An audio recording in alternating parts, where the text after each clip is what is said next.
تو وہ جس طرح ہمیشہ عورتوں کے خلاف زبان استعمال کرتا ہے اس نے پھر سے کی.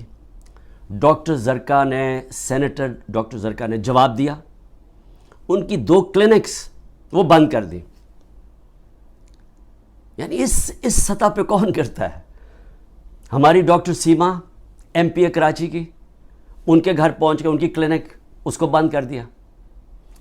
ہماری سمابیہ ایکس ایم پی, اس کے گھر کے اوپر پولیس پہنچ گئی. یعنی یہ کبھی ہوا ہے کیا؟ یہ کوئی دہشت گرد ہیں, یہ کوئی کسی انتشار میں ہیں, یہ انہوں نے کیا ہے؟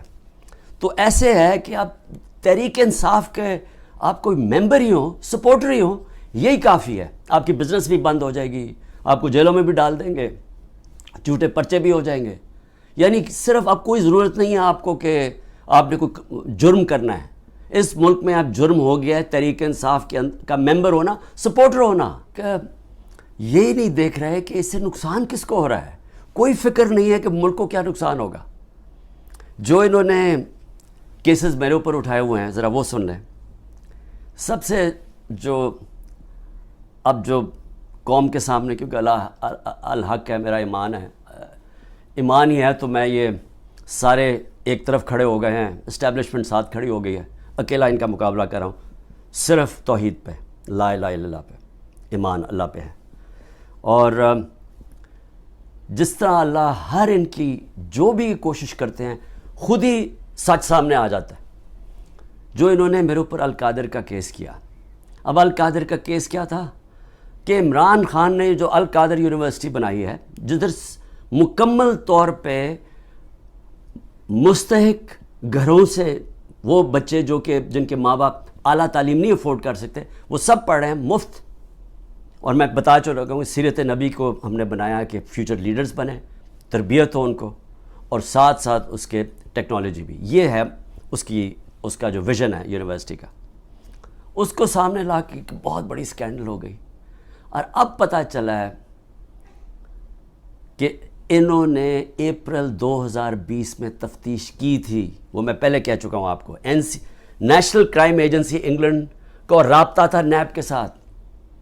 یہ جو سیٹلمنٹ ہوئی تھی ملک ریاض کی فیملی کی اور این سی اے کی, یہ سارا کچھ نیب کو پتہ تھا. اور نیب نے اپریل 2020 میں یہ انکوائری بند کر دی تھی. ایک دفعہ انکوائری بند ہو جائے وہ نہیں کھول سکتے آپ.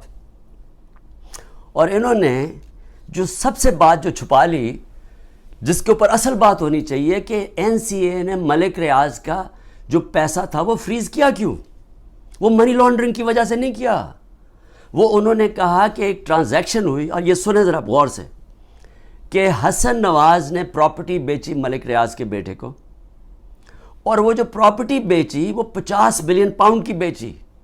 انہوں نے کیوں, نیشنل کرائم ایجنسی انگلینڈ نے کیوں اس کے اوپر ایکشن لیا؟ اور ایکشن کیا لیا؟ ان کے اکاؤنٹ فریز کر دیے. کیوں کیے؟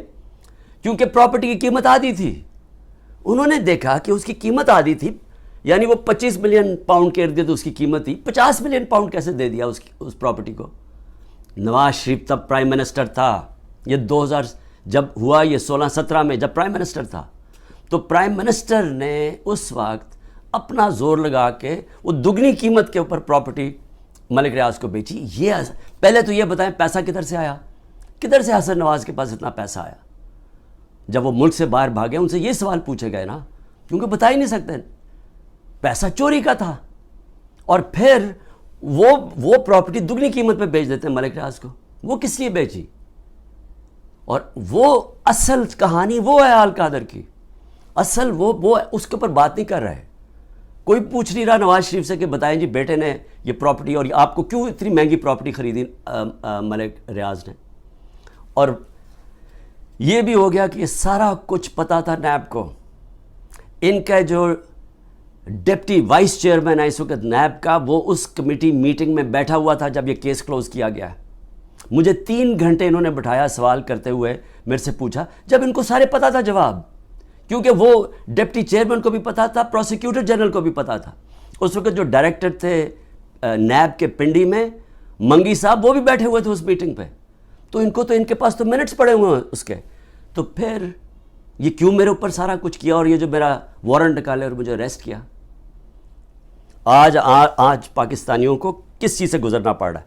16 روپے یونٹ بجلی تھی جب ہم گئے ہیں اپریل کے اندر, آج بجلی 50 روپے یونٹ پہ پہنچ گئی ہے. آپ ذرا پوچھیں تنخواہ دار لوگوں سے کہ ان کے اوپر آج کیا گزر رہی ہے. یہ کون ذمہ دار ہے اس کا؟ وہ جنہوں نے سازش کر کے گورنمنٹ گرائی تھی. اور اصل انکوائری یہ ہونی چاہیے جو میں نے سپریم کورٹ کے چیف جسٹس کو کہا تھا, آپ کو انکوائری کرنی چاہیے کہ یہ قوم سے بہت بڑی سازش ہوئی ہے, قوم سے دھوکہ ہوا ہے, اور اس کا ذمہ دار جنرل باجوہ تھا. اور اس لیے کیونکہ وہ تھا, کسی نے جرت نہیں پڑی کسی کی اس کے اوپر انویسٹیگیشن کرنے کی. آٹا 55 روپے 60 روپے سے پہنچا ہے آج کے جی 150 روپے پہ. سوچیں کہ یہ عام آدمی کی خوراک ہے آٹا. اس کے بعد چاول دگنی قیمت ہوگی جو چاول تھے. چینی, ہمارے دور میں بڑا شور مچا چینی چور. ہم نے انکوائری کروائی, چینی کی قیمت 80 روپے تھی, آج چینی 160 روپے پہ پہنچ گئی ہے. سارے جو بڑے بڑے شوگر مل مافیا ہیں وہ سارے بیٹھے ہوئے ہیں آج گورنمنٹ کے اندر. اور پھر دودھ, یہ دودھ بڑا ضروری ہے کیونکہ بچوں کے لیے بہت ضروری ہے. 150 روپے لیٹر سے گیا 230 روپے لیٹر پہ. اور دال جو عام آدمی کھاتا ہے 310 روپے سے 520 روپے پہ گئی ہے. 310 روپے کے جی سے 520 روپے کے جی پہ دال گئی ہے. یہ عام لوگوں کے کھانے کی چیزیں ہیں. یہ ذرا بتائیں کہ کون ذمہ دار ہے جس نے یہ جو ساری سازش ہوئی تھی. اور انشاءاللہ جب بھی انکوائری ہوگی ثابت ہوگا کہ بہت بڑی ایک چلتی ہوئی حکومت کو مشکل وقت سے جو پاکستان کو نکالتی گئی اس کو گرا کے تو یہ ہوا. یہ واحد پارٹی ہے پاکستان کی تاریخ میں جس نے پہلی دفعہ خواتین کو پولیٹکس میں لے کے آئیں. انہوں نے شرکت کرنی شروع کی, جلسوں کے اندر عورتیں آئیں, فیملیز آئیں. یہ پہلی دفعہ ہوا ہے ہمارے ملک میں. یہ خوشائن چیز ہے کہ ملک کی جتنی بڑی پارٹیسپیشن ہوگی پولیٹکس کے اندر اتنا بہتر وہ احتساب کریں گے حکمرانوں کا. جتنی زیادہ بڑی ٹرن آؤٹ ہوگی اس کا مطلب کہ عوام نظر رکھ رہے ہیں حکمرانوں کے اوپر. تو اصل تو ڈیموکریسی کا مطلب ہی یہ ہے کہ عوام احتساب کرتی ہے, جو حکومت کرتے ہیں وہ دیکھتی ہیں ان کا. تو عوام تو آج پہلی دفعہ نکل رہی ہے, اس طرح ٹرن آؤٹ ہو رہا ہے, عورتیں نکل رہی ہیں. اور ان عورتوں کے اوپر جان کے یہ تشدد کیا جا رہا ہے باقی عورتوں کو ڈرانے کے لیے کہ وہ نہ گھروں سے نکلیں, کہ وہ چپ کر کے سہم کے بیٹھ جائیں. تو کدھر گئی ہیں ہیومن رائٹس جو عورتوں کو ریپرزینٹ کرتی تھیں؟ کدھر ہیں وہ عورتیں؟ کیوں نہیں بول رہی؟ یہ جو ظلم ہو رہا ہے ان عورتوں کے اوپر, وہ بیچاری صنم اور طیبہ, وہ تو تحریک انصاف میں ان کا کوئی عہدہ نہیں ہے, ان کو جیلوں میں ڈالا ہوا ہے. وہ صنم کے خامد آیا اس کو پکڑ کے لے گئے. اب ان کا گھر میں بچہ ہے, وہ کیا کرے گا؟ دونوں کو پکڑ کے لے گئے.